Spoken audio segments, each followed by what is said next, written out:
శ్రీమాత్రే నమ. ఈ వీడియోలో మనం కుంభరాశి వారికి డిసెంబర్ 1వ తారీఖు నుంచి 7వ తారీఖు మధ్యలో జరగబోయే వార ఫలాలు తెలుసుకుందాం. కుంభరాశి వారికి ఈ వారంలో ఏర్పడినటువంటి గ్రహస్థితి చేస్తే 12వ స్థానంలో శుక్రగ్రహ సంచారం, దశమ స్థానంలో బుధాదిత్య యోగం, చతుర్థ స్థానంలో గురుగ్రహ సంచారం. ఇవన్నీ కూడా జాతకుడికి అనుకూలమైనటువంటి గ్రహస్థితి. సో దీని ప్రభావం వల్ల ఏంటంటే జాతకుడు ముందుగా శుక్రుడిని పరిశీలించినప్పుడు చతుర్థ భాగ్యాధిపతిగా ఈ రాశి వారికి యోగకారకుడైనటువంటి శుక్రుడు ద్వాదశ స్థాన సంచారం జాతకుడు చాలా కాలంగా ఎదురు చూస్తున్నటువంటి ఏదైనా ఒక గృహం కానీ వాహనం కానీ కొనుక్కునే అవకాశం ఉన్నది ఈ వారంలో ఈ రాశి వారికి. అదేంటంటే మీ యొక్క పాత వాహనాన్ని అమ్మి కానీ లేదంటే ఏదైనా స్థిరాస్తి ఒక చోట ఉంటే దాన్ని బదలాయించి వేరే వారికి విక్రయించి మీరు వేరే స్థిరాస్తి కొనే విధంగా ఈ గ్రహస్థితి అనుకూలిస్తుంది. అలాగే కుటుంబ అవసరాలకు కావాల్సినటువంటి గృహోపకరణాలు, ఆధునిక పరికరాలు కొనుక్కునే అవకాశం ఉంది. అలాగే త్వరలో జరగబోతున్నటువంటి శుభకార్యానికి కావలసినటువంటి ఏర్పాట్లు చేసుకోవడం జరుగుతుంది. అలాగే భాగ్యాధిపతి వ్యయస్థితి వల్ల జాతకుడు వ్యక్తిగతంగా దూర ప్రాంత ప్రయాణానికి కావలసినటువంటి ఏర్పాట్లు చేసుకునే అవకాశం ఉంది. అంటే వీసా మొదలు ప్రయత్నం చేసుకోవడం, టికెట్స్ రిజర్వ్ చేసుకోవడం అలాంటివి ఉంటుంది. లేదా కుటుంబ సమేతంగా ఏదైనా పుణ్యక్షేత్రాన్ని దర్శించడం కానీ ఏదైనా వివాహ వేడుకలో పాల్గొనడం కానీ జరిగే అవకాశం ఉంది. జాతకుడికి ఈ వారం అంతా కూడా సంతోషకరంగా లగ్జరీగా ఖర్చులు ఎక్కువగా ఉండే అవకాశం ఉంది. అలాగే ఒక రహస్య సమాచారం మీకు తెలుస్తుంది. రహస్యంగా మీరు కొంత ధనాన్ని వేరే వారి కొరకు అంటే బహుమతి రూపంలో కానీ వాళ్ళకి ఏదైనా సహకారం చేసే అవకాశం ఈ కుంభరాశి వారికి రావడం జరుగుతుంది. సాధారణంగా ఎక్కువగా కుంభరాశి వారి యొక్క బంధుమిత్రులకో స్నేహితులకో ఇబ్బందుల్లో ఉన్న వాళ్ళకో చిన్నప్పటి నుంచి కూడా వాళ్ళ ఆర్థిక సహకారం చేయడం జరుగుతూ ఉంటుంది. సో ఇది చాలా వరకు వివాహం అయిన తర్వాత ఇంట్లో వాళ్ళకి నచ్చకపోవడం వల్ల అయినప్పుడు కూడా వాళ్ళు ఏదో విధంగా వారి యొక్క సహకారం అందిస్తూనే ఉంటారు.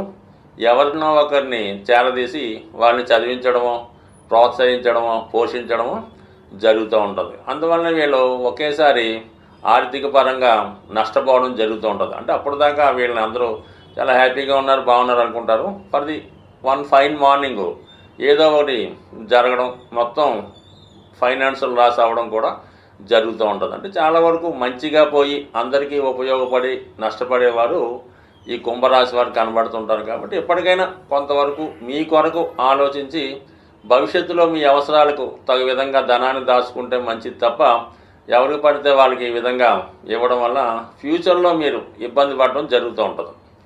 ఇక దాని తర్వాత దశమ స్థానంలో ఏర్పడినటువంటి బుధాదిత్య యోగం జాతకుడికి ఉద్యోగంలో అభివృద్ధి రావడం కానీ గతంలో పోగొట్టుకున్నటువంటి ఉద్యోగం తిరిగి పొందడం కానీ జరిగే అవకాశం ఉంది.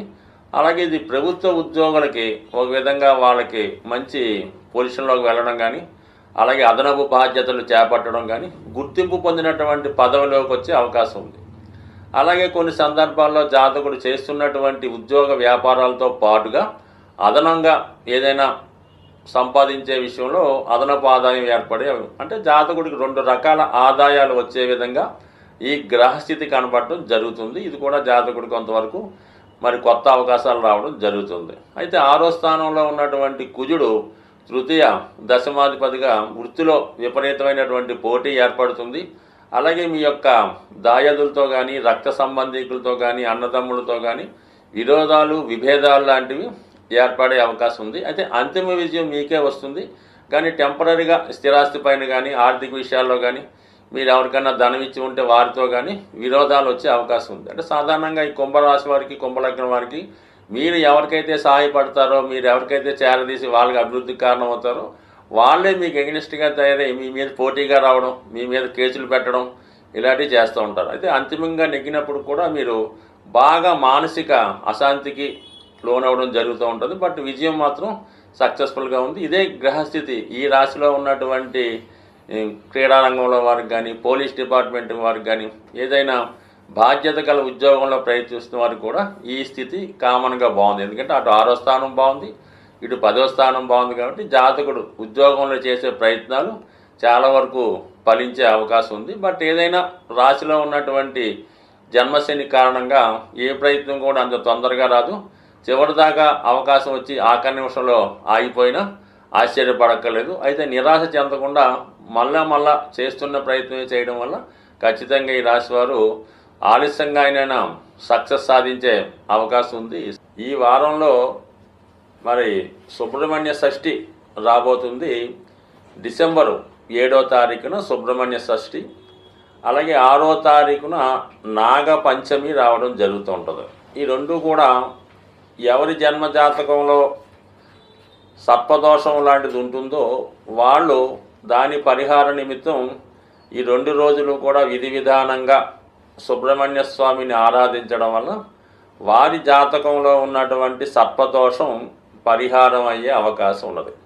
అంటే అసలు సర్పదోషం ఏ విధంగా ఉంటుంది, దానివల్ల ఏ విధమైనటువంటి ఫలితం వస్తుంది అని గమనిస్తే, జాతకంలో కేంద్రాల్లో పాపగ్రహాలున్నా, పంచమ స్థానంలో కుజుడు, శని, రాహు, కేతు లాంటి గ్రహాలున్నా, వృశ్చిక రాశిలో ఇటువంటి పాపగ్రహాలున్నా, అలాగే శుభగ్రహాలైనటువంటి గురువు, శుక్రుడు, రాహుకేతువులతో కలిసిన ఈ విధమైనటువంటి సర్పదోషం అన్నది ఏర్పడడం జరుగుతూ ఉంటుంది. అలాగే కుజుడు బలహీనపడి ఉన్న, నీచ స్థితిలో ఉన్న రాహుతో కలిసినా కూడా అంటే ఏదో విధంగా అంటే ప్రతి జాతకంలో కుజదోషం ఉన్నట్టు ప్రతి జాతకంలో కూడా ఏదో ఒక సర్పదోషం అన్నది కనబడడం జరుగుతూ ఉంటుంది. అంటే ఈ సర్పదోషం ఎందుకు ఏర్పడుతుందంటే తెలుసో తెలియకో సర్పాలకి ఇబ్బంది కలగడం వలన ఈ దోషం రావడం జరుగుతుంది.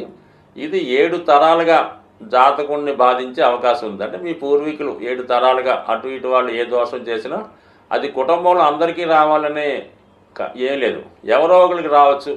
మళ్ళా అది ఎక్కువగా ఈ సర్పదోషం మరి పిల్లలు కలగడంలో ఆలస్యం అవుతుంటుంది. ఎవరి జాతకంలో ఈ సర్పదోషం ఉన్నా వాళ్ళకి ఏమవుతుందంటే సంతానం లేటుగా పుట్టడం, పుట్టినవారు చాలా బలహీనంగా ఉండడం, ఆరోగ్యకరంగా లేకపోవడం, విద్య రాకపోవడం, ఏదో ఒక రోగం వస్తూ ఉంటుంది.